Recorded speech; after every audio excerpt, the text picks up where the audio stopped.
दोस्तों नमस्कार, एक बार फिर से स्वागत है आपके अपने YouTube चैनल देव जी के ट्रिक में। तो दोस्तों हम लोग यहाँ पर एक हिंदी का बेहतरीन टेस्ट लगाने वाले हैं और आज के टेस्ट में आपको 60 प्लस प्रश्न देखने को मिलेंगे। सबसे बेहतरीन आज का टेस्ट होने वाला है। तो आप लोग सबसे पहले वीडियो को लाइक कर दीजिए और चैनल पे अगर नए हैं तो चैनल को सब्सक्राइब भी कर लीजिए। हमने प्लेलिस्ट बना दिया है जहां पर आपको सभी वीडियो देखने को मिल जाएंगे और ऐसे टेस्ट जो कि आपको आपकी मंजिल तक पहुंचा सकते हैं। आप यकीन करिएगा कि आप डेली का टेस्ट लगाते रहिए। एग्जाम में जब बैठेंगे आप लोग तो आपको यकीन है कि ऐसे प्रश्न देखने को मिलेंगे भी। चलिए स्टार्ट करते हैं। और हमारे दूसरे चैनल ऑनलाइन एग्जाम मिशन, ठीक है, याद रखिए ऑनलाइन एग्जाम मिशन को जरूर सब्सक्राइब करिए। वहाँ पर करंट अफेयर और यूपी स्पेशल के आपके यहाँ पर वीडियो प्रोवाइड कराए जा रहे हैं और एग्जाम के 5 दिन पहले आपको मास्टर वीडियो सभी सब्जेक्ट के दे दिए जाते हैं। तो आप लोग ऑनलाइन एग्जाम मिशन को जरूर सब्सक्राइब करिए। लिंक आपको दे दी गई है डिस्क्रिप्शन बॉक्स में, तो उसे क्लिक करके आप जुड़ सकते हैं। चलिए स्टार्ट करते हैं। यहाँ पर आपका पहला प्रश्न दिया गया है कि प्रत्ययन के आधार पर, ये कह सकते हैं प्रत्यय के आधार पर ला किस प्रकार की ध्वनि है। यहाँ पर ला शब्द पूछा है। ला याद रखिए, जब ला बोलते हैं तो जीभ आपकी पीछे को मुड़ जाती है और आपके तालू को स्पर्श कर जाती है।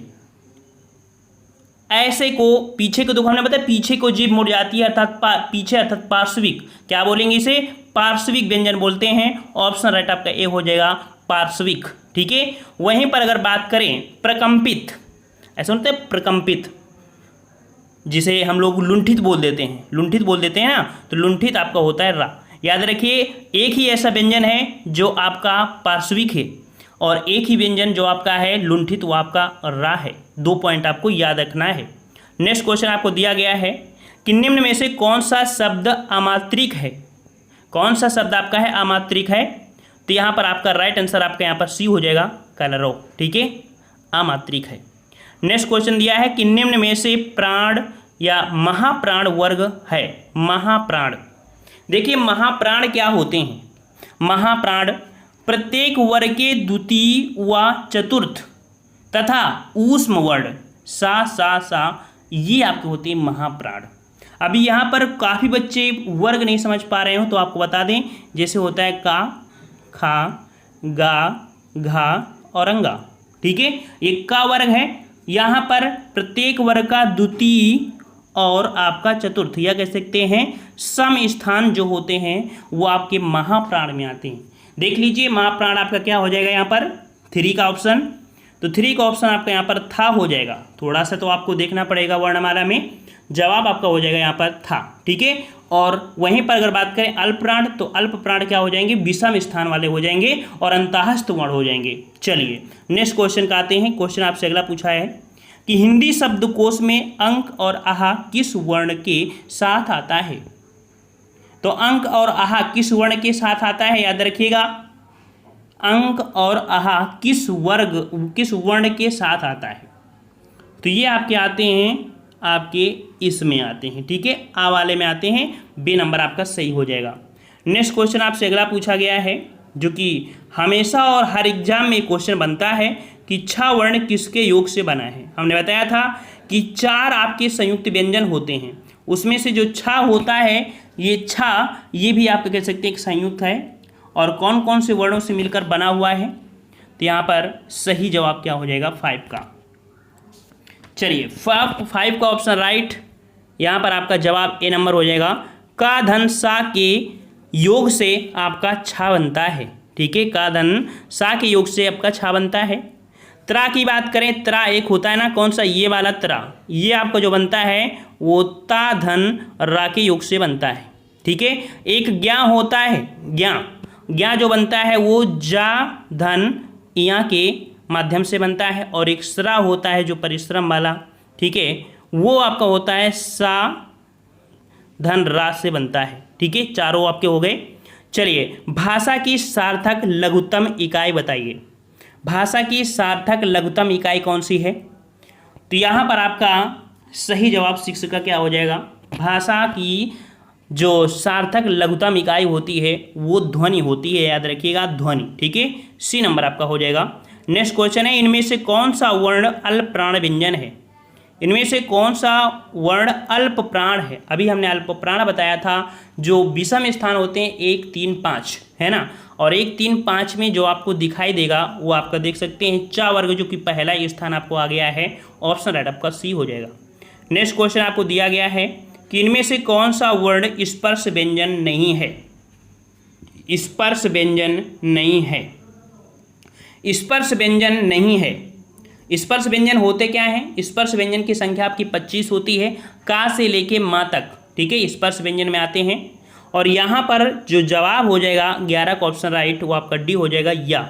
ये स्पर्श व्यंजन में नहीं आता है, यह अंतःस्थ व्यंजन में आता है। अंतःस्थ व्यंजन की संख्या 4 होती है, या, रा, ला, वा होती है, ठीक है। सभी लोग वीडियो को लाइक करिए, एक बार मजा आ जाए।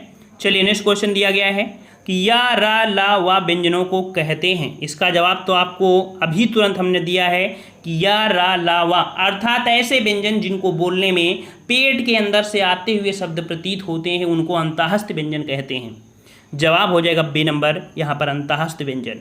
चलिए, बहुत अच्छे स्कोर है आप सब लोगों का।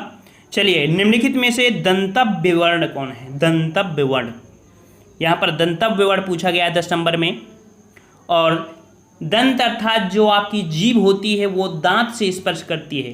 ता, था, दा, धा, ता वर्ग वाले जितने भी होते हैं, ता, था, देखिए जीभ आपकी तालु की स्पर्श कर रही है, अर्थात आपका ता हो जाएगा, ऑप्शन सी हो जाएगा। नेक्स्ट क्वेश्चन है, घा का उच्चारण स्थान कौन सा है? घा का उच्चारण स्थान, जो घा है, घा का उच्चारण स्थान आपका हो जाएगा कंठ हो जाएगा, ठीक है, कंठ हो जाएगा। का वर्ग बोलने में कंठ आपका ज़्यादा वाइब्रेट करता है। अगला क्वेश्चन है, निम्न में से अर्धस्वर कहलाता है। देख लीजिए कितना लाजवाब क्वेश्चन है, अर्धस्वर कहलाता है। अर्धस्वर, और याद रखिएगा जो अर्धस्वर है वो आपका कौन सा है? चलिए, यहाँ पर सही जवाब अर्धस्वर हो जाएगा ए नंबर आपका या। जो या है ये आपका क्या है? ये आपका अर्धस्वर में आता है, ठीक है, अर्धस्वर में आपका आता है जो आपका या है, ठीक है। और एक और होता है वा, ठीक है, या और वा, ये दो आपके हैं जो अर्धस्वर कहलाते हैं, ठीक है। ऑप्शन राइट आपका यहाँ पर सी हो जाएगा। नेक्स्ट क्वेश्चन आपको अगला दिया गया है, जो कि अभी हमने थ्योरी आपको बताया था कि महाप्राण ध्वनियाँ व्यंजन वर्ग में किससे संबंधित हैं। महाप्राण जो ध्वनियाँ होती हैं वो कौन कौन से स्थान पर आती हैं? अभी हमने डायरेक्ट आपको जवाब दिया था कि जो आपकी सम स्थान रखते हैं, अर्थात दूसरा और चौथा, सम स्थान में दूसरा और जो चौथा होता है वह महाप्राण कहलाता है। ऑप्शन राइट आपका सी हो जाएगा। अगला क्वेश्चन है, हिंदी वर्णमाला में ऊष्म व्यंजन कौन से हैं? ऊष्म व्यंजन उनको कहते हैं जिनको बोलने पर मुंह से ऊष्मा ज़्यादा निकलती है। अगर आप हथेली भी लगाएंगे अदर वर्ण की तुलना में उसमें ऊष्मा ज़्यादा निकलेगी। ऐसे वर्ण को बोलकर देखिए और जवाब आपको देखने को मिल जाएगा, जो कि ऑप्शन राइट आपका ए हो जाएगा। सा, सा और हा, ये आपके ऊष्म व्यंजन कहलाते हैं, ठीक है। नेक्स्ट क्वेश्चन का और आते हैं। क्वेश्चन आपसे अगला है कि हिंदी के जिन वर्णों का उच्चारण करते समय केवल श्वास का प्रयोग किया जाए, उन वर्णों को क्या कहते हैं? सिर्फ श्वास का प्रयोग किया जाए, सिर्फ श्वास को प्रयोग करते हैं, उन्हें हम लोग अघोष बोलते हैं। क्या बोलते हैं? उन्हें अघोष बोलते हैं। याद रखिएगा, सघोष और अघोष, ये भी आपको पढ़ना होगा। ए नंबर आपको हो जाएगा अघोष। नेक्स्ट क्वेश्चन दिया है कि कौन सा वर्ण कंठ, मतलब ओष्ठ नहीं है, सॉरी, कौन सा वर्ण ओष्ठ नहीं है? ओष्ठ कौन होते हैं आप समझिए? जिनको बोलने में दोनों ओठ आपस में स्पर्श करते हैं उनको ओष्ठ बोलते हैं। अब यहाँ पर ऐसा कौन सा वर्ण है जो ओष्ठ नहीं है? तो माँ, बा और आपका उ, ये होते हैं, लेकिन आ जो है वो आपका ओष्ठ नहीं है। ऑप्शन आपका डी हो जाएगा। अगला है, अल्प प्राण ध्वनियाँ के समूह कौन है? अल्प प्राण ध्वनि, और अल्प प्राण ध्वनि जो अभी हमने बताया था, जो विषम स्थान होते हैं। विषम स्थान आपका कौन सा है यहाँ पर? तो देख सकते हैं जो चा, जा, या, ये आपका विषम स्थान है। ऑप्शन राइट आपका बी हो जाएगा। चलिए, वर्ण शब्द का अर्थ नहीं होता है। वर्ण शब्द का अर्थ नहीं होता है क्या? तो वर्ण का अर्थ रंग होता है, जाति होता है और अक्षर होता है, लेकिन आकाश नहीं होता है। जवाब आपका बी हो जाएगा। अगला क्वेश्चन है, कौन वर्ण घोष नहीं है? घोष नहीं है, ठीक है, घोष। अब यहाँ पर घोष और अघोष आपको पढ़ना पड़ेगा। जैसे कि अघोष जो होता है उस प्रत्येक वर्ग के प्रथम और द्वितीय वर्ण होते हैं, और सघोष जो होता है वो प्रत्येक वर्ग के तृतीय, चतुर्थ और पंचम वर्ण होते हैं, ठीक है, एवं सभी स्वर होते हैं वो सघोष में आते हैं। तो इस प्रकार से यहाँ पर आपका जवाब 19 का हो जाएगा आपका बी नंबर, जो ता है, ता ये आपका घोष नहीं है, ये आपके सघोष में आता है। अभी हमने बताया था कि सघोष जो होते हैं वो प्रथम और द्वितीय होते हैं, तृतीय, चतुर्थ और पंचम वर्ण जो होते हैं वो आपके घोष, ये कह सकते हैं सघोष में आते हैं। इस प्रकार से ऑप्शन राइट आपका बी हो जाएगा। चलिए अगला क्वेश्चन आपसे पूछा गया है यहाँ पर कि किन ध्वनियों को अनुस्वार कहा जाता है, किन ध्वनियों को अनुस्वार कहा जाता है। तो अनुस्वार किसे कहते हैं, ये कहते हैं स्वर के बाद आने वाली नासिक ध्वनियाँ, स्वर के बाद आने वाली नासिक ध्वनियों को हम लोग अनुस्वार कहते हैं। नेक्स्ट क्वेश्चन आपसे पूछा है कि किस शब्द में ऋषि स्वर नहीं है, किस शब्द में ऋषि स्वर नहीं है। कृपा, कृष्णा, दृष्टि, बिल्कुल इजी क्वेश्चन है और लॉक करते हैं ऑप्शन डी को। यहाँ पर रिवाज में कोई भी प्रकार का ऋषि आपका नहीं है। चलिए अगला क्वेश्चन दिया गया है कि निम्नलिखित में से कंठ ध्वनियाँ कौन सी हैं। कंठ ध्वनियाँ अभी हमने आपको बताया था कि जिनको बोलने में कंठ आपका ज़्यादा वाइब्रेट करता है, ज़्यादा वाइब्रेट करता है, अर्थात यहाँ पर देख सकते हैं का, खा, गा, घा जो भी है, ऑप्शन राइट आपका ए हो जाएगा। ओ औ किस प्रकार के वर्ण है।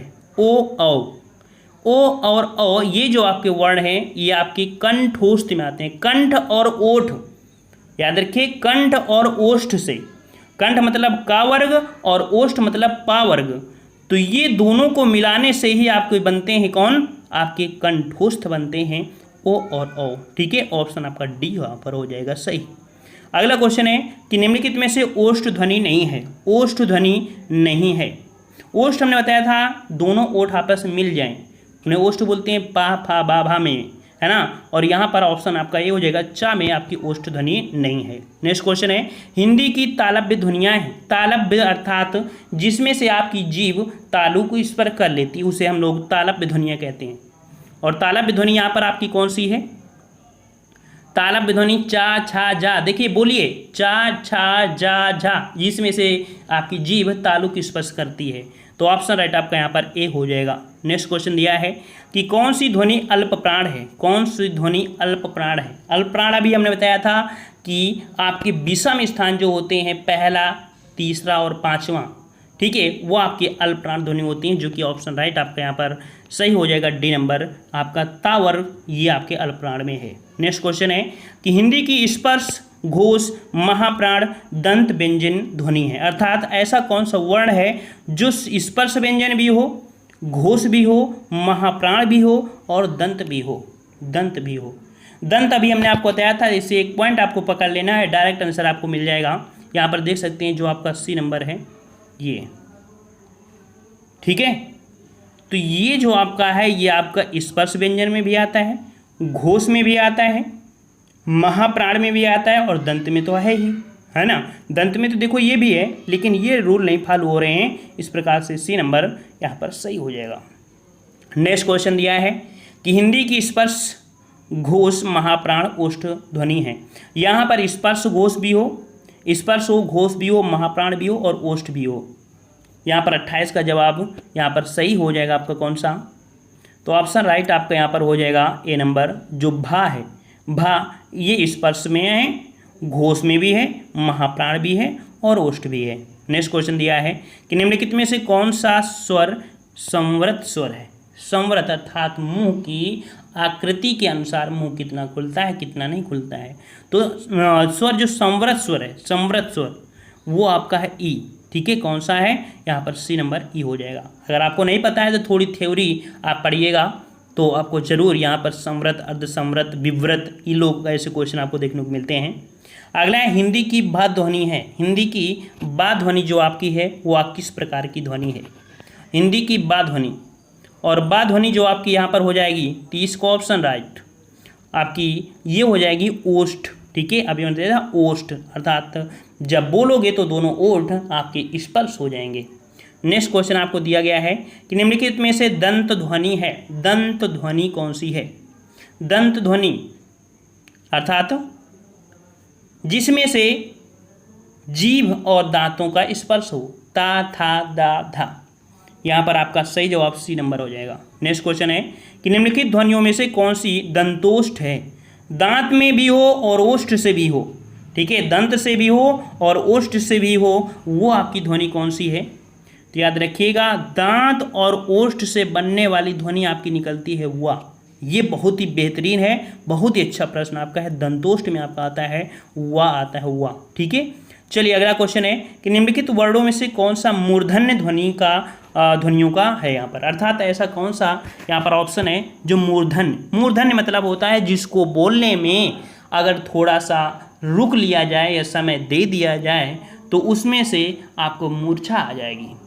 अब मूर्छा आ जाएगी इसका मतलब ये हुआ, जैसे आप बोलते हैं टा, ठा, डा, ढा, ये जो वर्ड हैं ये आपके मूर्धन्य में आते हैं। तो 33 का ऑप्शन राइट सही जवाब हो जाएगा। और टा, ठा, डा, ढा ये आपका हो जाएगा 33 का बी नंबर हो जाएगा मूर्धन्य, ठीक है।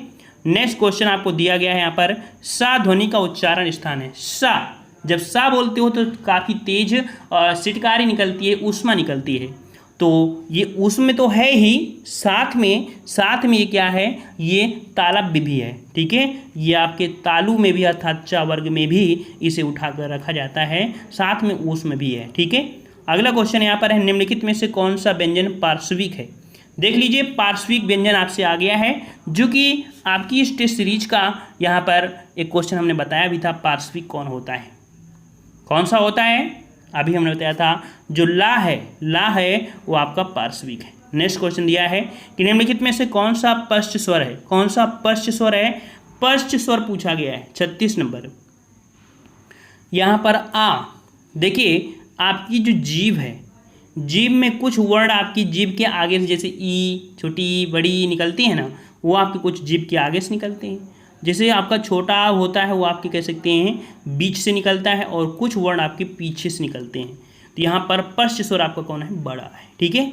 अगला है, भाषा की सबसे छोटी इकाई कौन सी है? भाषा की सबसे छोटी इकाई पूछा है, और भाषा की सबसे छोटी इकाई वर्ड होती है, ठीक है। वर्ड होती है, फिर ध्वनि होती है, इस प्रकार से डी नंबर। वर्णमाला कहते हैं, किसे कहते हैं भाई? वर्णमाला। वर्णमाला अर्थात वर्णों की एक सामूहिक माला। वर्णों को अगर सुव्यवस्थित ढंग से पिरो दिया जाए, अर्थात वर्णों के व्यवस्थित समूह को वर्णमाला कहते हैं, डी नंबर। नेक्स्ट क्वेश्चन दिया है कि निम्न में से कंठ ध्वनियाँ कौन सी हैं? कंठ ध्वनि अभी हमने आपको बताया था, कंठ से निकलने वाली, अर्थात का, खा, यहाँ पर ए नंबर आपका सही हो जाएगा। चलिए, अब तक आप लोगों को यहाँ पर लगभग देखा जाए तो इस चैप्टर को कंप्लीट हो चुका होगा। अब क्वेश्चन रिपीट होंगे, थोड़ी स्पीड में रहेंगे। एक बार आप लोग वीडियो को लाइक कर दीजिए, सभी जितने लोग देख रहे हैं सभी लोग वीडियो लाइक करिए और ज़्यादा से ज़्यादा शेयर करने का प्रयास करिए, ठीक है। चलिए, तो यहाँ पर देखिए कि मूर्धन्य व्यंजन, अभी हमने आपको बताया था मूर्धन्य में आपका टा, ठा, डा, ढा ये आपका आता है ना। 40 का ऑप्शन राइट आपका हो जाएगा सी नंबर, ठीक है। चलिए, नेक्स्ट क्वेश्चन है, निम्न में से अल्प प्राण कौन से हैं? अल्प प्राण, और अल्प प्राण जो विषम स्थान होते हैं, का, खा, गा, घा। देखिए का, खा, गा, देखो विषम स्थान मिल गया ना, इस प्रकार से बी नंबर। नेक्स्ट क्वेश्चन, निम्न में से नासिक के व्यंजन कौन सा है? नासिक के व्यंजन उन्हें बोलते हैं जिनको बोलने से नाक और मुंह से दोनों से आपकी आवाज़ आती है, ठीक है। इन्हें पंचमा अक्षर भी कहा जाता है, और यहाँ पर 42 का ऑप्शन राइट आपका हो जाएगा बी नंबर, ठीक है, ये आपका है। नेक्स्ट क्वेश्चन है, ए ऐ वर्ण क्या कहलाते हैं? ए ऐ, जो ए ऐ हैं ये वर्ण जो होते हैं इनको क्या कहते हैं? इनको कंठ है और तालव्य, अर्थात ये कंठ से भी निकलते हैं और तालु से भी निकलते हैं। याद रखिए, कंठ के अंतर्गत भी रखते हैं अर्थात का वर्ग में, और तालव्य अर्थात चा वर्ग में भी रखते हैं, अर्थात कंठ तालव्य के अंतर्गत आते हैं आपके ए और ऐ, ठीक है। सबको पसंद आ रहा होगा, हमें पता है कि सबको ये चैप्टर आता भी है, और जिनको नहीं भी आता है उनको भी यहाँ पर कंप्लीट हो रहा होगा। चलिए, हिंदी वर्णमाला में अयोग्यवाह वर्ण कौन से हैं? अयोग्यवाह, और अयोग्यवाह वर्ण जो होते हैं अंक और आहा होते हैं, इनका आपके वर्णमाला में बोलने के आधार पर प्रयोग नहीं होता, लेकिन लिखने के आधार पर, लेख के आधार पर इनका प्रयोग हम लोग करते हैं। इस प्रकार से ऑप्शन राइट आपका डी सही हो जाएगा। नेक्स्ट क्वेश्चन दिया है, निम्न में बताइए कि किस शब्द में द्वित्व व्यंजन है? द्वित्व व्यंजन होता है कि कोई भी शब्द अगर दोहरा जाए, देख सकते हैं यहाँ पर दोहरा शब्द आपको जो है वो ये आपको दिख रहा है, ला और फिर से आपका ला, अर्थात द्वित्व व्यंजन आपको दिल्ली में है, ठीक है। अगला क्वेश्चन है सा, सा, सा और हा जो व्यंजन है वो आपके कौन से हैं? अभी हमने बताया था सा, सा, सा बोलने में ऊष्मा मिलती है, ऊष्मा निकलती है, और ऊष्मा जो निकलती है उनको हम लोग ऊष्म व्यंजन बोलते हैं। ठीक है, 46 को ऑप्शन राइट आपका यहाँ पर सी हो जाएगा। आपका ऊष्म तो है नहीं, और ऊष्म को ही हम लोग संघर्षी भी बोलते हैं। ठीक है, याद रखिए ऊष्म को संघर्षी भी बोलते हैं। ऑप्शन राइट आपका यहाँ पर सी हो जाएगा। अगला है कि निम्नलिखित में से बताइए कि नवीन विकसित ध्वनियाँ कौन सी हैं? नवीन विकसित ध्वनियाँ, और नवीन विकसित ध्वनियाँ जो आपकी हैं वो आपकी कौन सी हैं? खा और गा, रट लीजिएगा। खा और गा ये आपकी जैसे गजल होता है ना, ऐसे शब्द होते हैं, ये आपकी नवीन विकसित ध्वनियाँ हैं जो कि अरबी फारसी वर्णों से निकल कर आपके हिंदी वर्णमाला में आई हैं। नेक्स्ट क्वेश्चन है निम्न में से कौन सा घोष वर्ण है? कौन सा घोष वर्ण है? घोष और सघोष दोनों ही एक हैं, अघोष आपको कह सकते हैं अलग है। यहाँ पर देख सकते हैं माँ, माँ जो आपका है ये आपके कौन से वर्ड में आता है? पंचम में आता है। और घोष या सघोष हमने बताया था कि तृतीय, चतुर्थ और पंचम वर्ड होते हैं वो आपके घोष होते हैं। यहाँ पर सी नंबर हो जाएगा। अगला है कौन सा अमानक वर्ण है? कौन सा अमानक वर्ण है? 49 नंबर। तो याद रखिएगा अमानक वर्ण यहाँ पर आप लोगों ने स्टार्टिंग में देखा होगा, जब कभी भा बना करता था कुछ इस प्रकार से भा बनता था पहले, है ना। तो ये जो आपका भा है ये अमानक वर्ड है। ठीक है, याद रखिए सी नंबर अमानक वर्ड। इसको वर्डों में नहीं रखा गया था, लेकिन यहाँ पर बाद में इसको वर्ड में रखा गया। आप लोगों ने देखा होगा कुछ इस प्रकार से भा बना हुआ आपको पहले दिखा करता था, वो वाला उस प्रकार से आपका ही ये वाला। ठीक है, नेट में डालिए आपको अच्छा दिख जाएगा अमानक वर्ण क्या होता है। चलिए, का, गा, जा, फा ध्वनियाँ किसकी हैं? अभी नवीन विकसित ध्वनि, साथ में अभी बताया था अरबी फारसी जो ध्वनि होती हैं वो आती हैं। बी नंबर आपका हो जाएगा। नेक्स्ट क्वेश्चन दिया है कि हिंदी में मूलतः वर्णों की संख्या कितनी है? हिंदी में आपके मूलतः वर्णों की संख्या जो है वो आपकी कितनी है? तो आपकी बताई गई हैं आपको 52। ठीक है, 52 होती हैं, आप देखिएगा। चलिए, कि छा ध्वनि किसके अंतर्गत आती है? छा, छा ध्वनि अब आपको हमने बताया था निकाल कर, छा जो आपका बनता है वो किस प्रकार से बनता है और ये किसके अंतर्गत आता है? ये संयुक्त वर्ण के अंतर्गत आता है। ठीक है, सी नंबर हो जाएगा संयुक्त वर्ण। हिंदी शब्दकोश में छा का क्रम किस वर्ण के बाद आता है? छा का क्रम किस वर्ण के बाद आता है? तो ये आता है का के बाद। छा अभी हमने बताया था का, धन, सा बताया था आपको इस प्रकार। तो इस प्रकार छा का जो क्रम आता है सबसे पहले का आता है, का के बाद ये आएगा, अर्थात एक आपका हो जाएगा का के। ठीक है, अगला है ज्ञा वर्ण किन वर्णों के संयोग से बनता है? ज्या या कह सकते हैं ज्ञा। ज्या बोलोगे तो आसानी हो जाएगी, ज्या, जा, धन, या, सिंपल से निकला के आता है। यहाँ पर जब भी आपको कभी भी ज्ञा आए उसको ज्या बोला करिए तो दो शब्द आपके यहाँ पर याद हो जाएंगे। ठीक है, बी नंबर आपका हो जाएगा। अगला है अघोष वर्ण कौन सा है? अघोष वर्ण कौन सा है? अघोष, अघोष अभी हमने बताया था पहला और दूसरा वर्ण। यहाँ पर 55 का जवाब, यहाँ पर सही जवाब हो जाएगा डी नंबर, सा, सा आपका हो जाएगा। अगला है घा का उच्चारण स्थान कौन सा है? घा का उच्चारण स्थान, और घा का उच्चारण स्थान आपका यहाँ पर क्या हो जाएगा? कंठ से हो जाएगा, बी नंबर। नेक्स्ट क्वेश्चन है इनमें से संयुक्त व्यंजन कौन सा है? देख सकते हैं संयुक्त व्यंजन आपका कौन सा हो जाएगा? तो ये तो तीनों यहाँ पर देख सकते हैं, ये तो आपको हैं लेकिन मतलब नहीं है। यहाँ पर जो संयुक्त व्यंजन आपका ज्या था वही है ना आपका, बी नंबर आपका हो जाएगा। निम्नलिखित में से कौन सा वर्ण उच्चारण की दृष्टि से दंत नहीं है? दंत नहीं है। ता, था, दा, धा, ना। तो यहाँ पर ता, था, दा, धा, ना है, लेकिन टा नहीं है। टा आपके आता है मूर्धन्य में आता है। इस प्रकार से सही जवाब आपका डी हो जाएगा। अगला है जिन शब्दों के अंत में आ आता है उन्हें क्या कहते हैं? याद रखिए जिन शब्दों के अंत में आ आता है उसे हम लोग क्या बोलते हैं? उसे हम लोग बोलते हैं अकरांत। क्या बोलते हैं? अकरांत बोलते हैं। ऑप्शन डी हो जाएगा। और नेक्स्ट क्वेश्चन दिया है कि छा वर्ण किसके योग से? हमेशा क्वेश्चन पूछा गया है इस बार, इसलिए ये रिपीट भी हो रहा है। तो छा वर्ण जो बनता है वो आपके बनता है का, धन, सा। ऑप्शन आपका यहाँ पर ये हो जाएगा। ठीक है, का, धन, सा।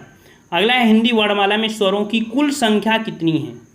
हिंदी वर्णमाला में स्वरों की कुल संख्या कितनी है? जब भी ये प्रश्न आए तो इसका जवाब आप लगाइएगा 11। ठीक है, ऑप्शन राइट आपका बी हो जाएगा। अगला है कि निम्नलिखित में से कौन स्वर नहीं है? कौन स्वर नहीं है? स्वर नहीं है, देख सकते हैं। तो ये भी है, ये भी है, ये भी, लेकिन ये आपका इसमें नहीं है। ठीक है, चलिए अगला है, निम्नलिखित में से कौन टा वर्ग नहीं है? टा वर्ग नहीं है 63 नंबर। और टा वर्ग नहीं है तो जवाब आपका यहाँ पर टा ठा डा अर्थात घा नंबर, ये आपका कंठ में आता है, डी नंबर हो जाएगा। और अगला क्वेश्चन है, हिंदी वर्णमाला में व्यंजनों की संख्या बताइए 64 नंबर। इसका जवाब आपको कमेंट बॉक्स में कमेंट करके बताना है। साथ में बताइएगा कि आज का टेस्ट कैसा रहा और आपको कैसा लगा, आपको टेस्ट स्कोर कितना रहा। साथ में आपको हमारे दूसरे चैनल ऑनलाइन एग्जाम मिशन को जरूर सब्सक्राइब करिएगा। वहाँ पर आपको मास्टर वीडियो हम प्रोवाइड कराते हैं एग्जाम के 5 दिन पहले, और अभी लगातार आपको करंट अफेयर यूपी स्पेशल की वीडियो आपको देखने को मिल रहे हैं। लिंक आपको डिस्क्रिप्शन बॉक्स में दी गई है। ठीक है, सभी लोग जाते जाते वीडियो को जरूर लाइक करिएगा। हो सके तो आप अपने फेसबुक अकाउंट में भी वीडियो को शेयर करिएगा। हमारा एक आप लोगों से अनुरोध है कि हम आपको अगर फ्री पढ़ाते हैं तो आप लोग हमारा ये सपोर्ट करिए कि आप वीडियो को सिर्फ लाइक कर दिया करिएगा बस। ठीक है, धन्यवाद। जय हिंद, जय भारत।